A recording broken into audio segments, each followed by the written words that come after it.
Israël. C'est tout de suite, c'est maintenant, dès que Jonathan aura disparu de l'écran.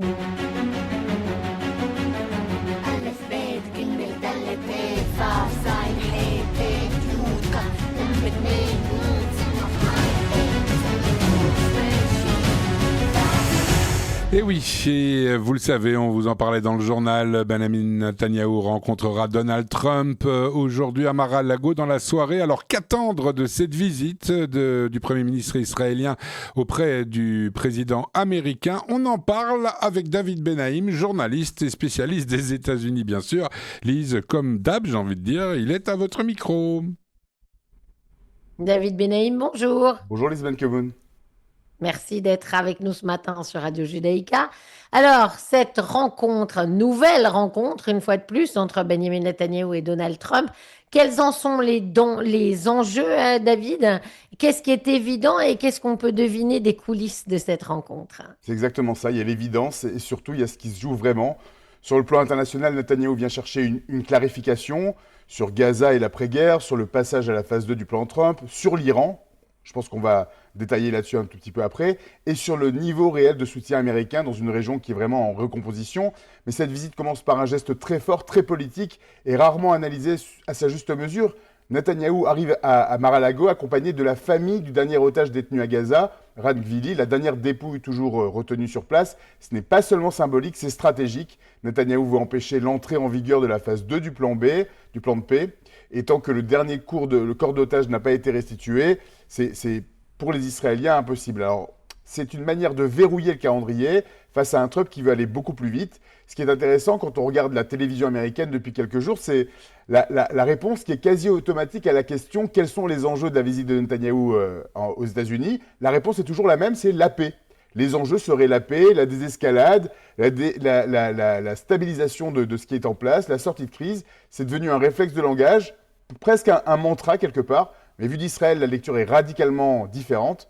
Comment Israël va pouvoir refrapper l'Iran? Comment il va pouvoir réinstaller une dissuasion crédible? Et comment il va pouvoir se sentir à nouveau en sécurité? Cette rencontre sert donc quelque part à savoir jusqu'où l'Alliance tient dans un monde qui a vraiment basculé. Alors justement, David, Benjamin Netanyahou va sans doute demander à Donald Trump un feu vert pour de nouvelles frappes en Iran. Toute la presse israélienne en parle.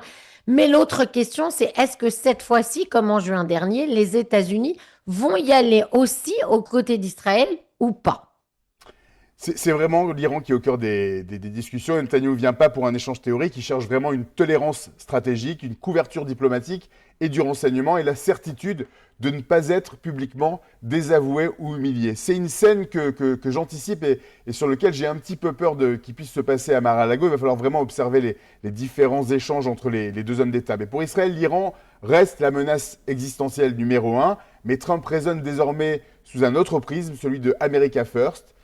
Il accepte des frappes ciblées, une action courte, un soutien indirect, mais il refusera certainement une guerre régionale longue, une implication militaire directe américaine et un conflit qui coûterait politiquement aux États-Unis. Le scénario le plus probable reste donc qu'Israël puisse agir contre l'Iran, mais que les États-Unis le soutiennent en arrière-plan sans s'engager officiellement. Et surtout, Trump ne portera pas politiquement une guerre pour Israël. C'est une évolution majeure par rapport aux derniers mois.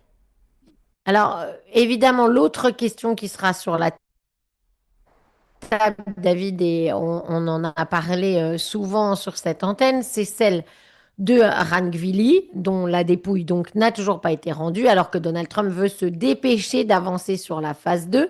Mais dans cette phase 2, il y a encore plusieurs autres problèmes. Il y a notamment celui de vouloir imposer la Turquie et le Qatar dans la force internationale à Gaza.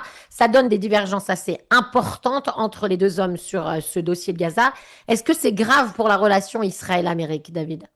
C'est problématique en tout cas. Ce qui est certain, c'est qu'il y a une relation entre le Qatar et les États-Unis qui est plus qu'ambiguë. Il y a une histoire d'amour qui se produit et à la fois, d'un autre côté, il y a une rhétorique qui est anti-frères musulmans, donc c'est un petit peu incompatible. Le Qatar est perçu comme un soutien politique du Hamas, il ne faut pas l'oublier. Et la Turquie d'Erdogan, c'est vu comme idéologiquement complètement hostile, même si ça a été un allié d'Israël jusqu'au milieu des années 2000. Alors là, c'est vraiment la question. Est-ce qu'Israël va accepter d'externaliser la sécurité à l'intérieur de la bande de Gaza, de perdre le contrôle de ce qu'il a réussi à acquérir sur place? Ça pourrait envoyer un message de faiblesse. C'est précisément pour cela que Netanyahou pourrait tenter de bloquer la phase 2 en mettant la question de l'otage au centre. Est-ce que c'est grave? Oui, c'est grave parce que c'est un désaccord structurel. Trump raisonne en sortie rapide et en image internationale. Netanyahou raisonne en discussion, contrôle et mémoire du 7 octobre. Ce n'est pas une rupture, c'est une cohabitation stratégique sous tension. Il va falloir vraiment le surveiller. Ce qui est impressionnant, c'est de voir le nombre de visites qu'a fait Benjamin Netanyahou aux États-Unis cette dernière année. C'est le seul président, à part peut-être Zelensky, à avoir autant rendu visite à Donald Trump. Et ça montre à quel point c'est un sujet extrêmement important pour les deux hommes. Ma dernière question, David Benaim. On sait malheureusement que la popularité d'Israël aux États-Unis a largement baissé depuis le 7 octobre 2023. C'en est même inquiétant quand on regarde les derniers sondages, inquiétant pour les Juifs américains. Et surtout, est-ce que ça pourrait à un moment, en temps électoraux plus proche, on va dire, faire réfléchir Donald Trump à soutenir moins Israël qu'il ne le fait aujourd'hui? Je pense qu'on est vraiment dans un moment de bascule, de soutien entre les États-Unis et Israël. Il y a plusieurs facteurs décisifs. L'un des facteurs décisifs, c'est les midterms qui doivent arriver en novembre. Donald Trump joue sa majorité au Congrès, au Sénat. Il y a un autre facteur décisif qu'on aborde très rarement, ce sont les primaires de ces midterms. Vous avez raison, les chiffres sont clairs. Des sondages Pew Search et Gallup montrent que la sympathie pour Israël a fortement reculé depuis 2023. Particulièrement chez les moins de 30 ans, il y a une majorité qui exprime beaucoup plus de sympathie pour les Palestiniens, même dans le camp républicain. Le soutien, il est fort, il est au-delà de 70% en général, mais en dessous des moins de 30 ans, c'est complètement l'inverse. Mais le point de clé, c'est la mécanique électorale américaine. Tout le monde parle des midterms, je vous le disais, en novembre. Les primaires, c'est bientôt. Le primaire, c'est le mois prochain. Les primaires, c'est quoi? C'est les candidats qui vont être candidats en novembre prochain. Et la plupart des États en général conservent leur majorité. Le Texas, l'Idaho, l'Iowa, l'Arkansas, tous ces États, ils vont conserver leur pouvoir républicain.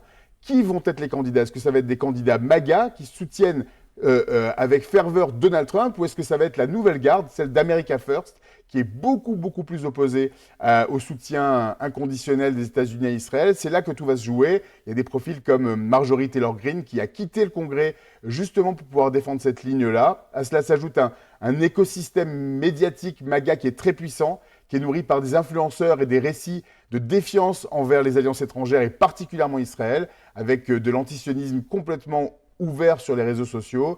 Donc c'est risqué de faire perdre sa propre candidat aux primaires républicaines que de soutenir Israël. Et c'est là que tout se joue. Trump soutient Israël, oui, mais pas avec un chèque en blanc. Parce qu'aujourd'hui, America First signifie, pour une partie de sa base, pas de guerre, même pour un allié. Merci beaucoup, David Benaim, pour cette analyse. Je rappelle que vous êtes journaliste spécialiste des États-Unis où vous avez vécu de nombreuses années. Bonne journée à vous et à très bientôt. À bientôt.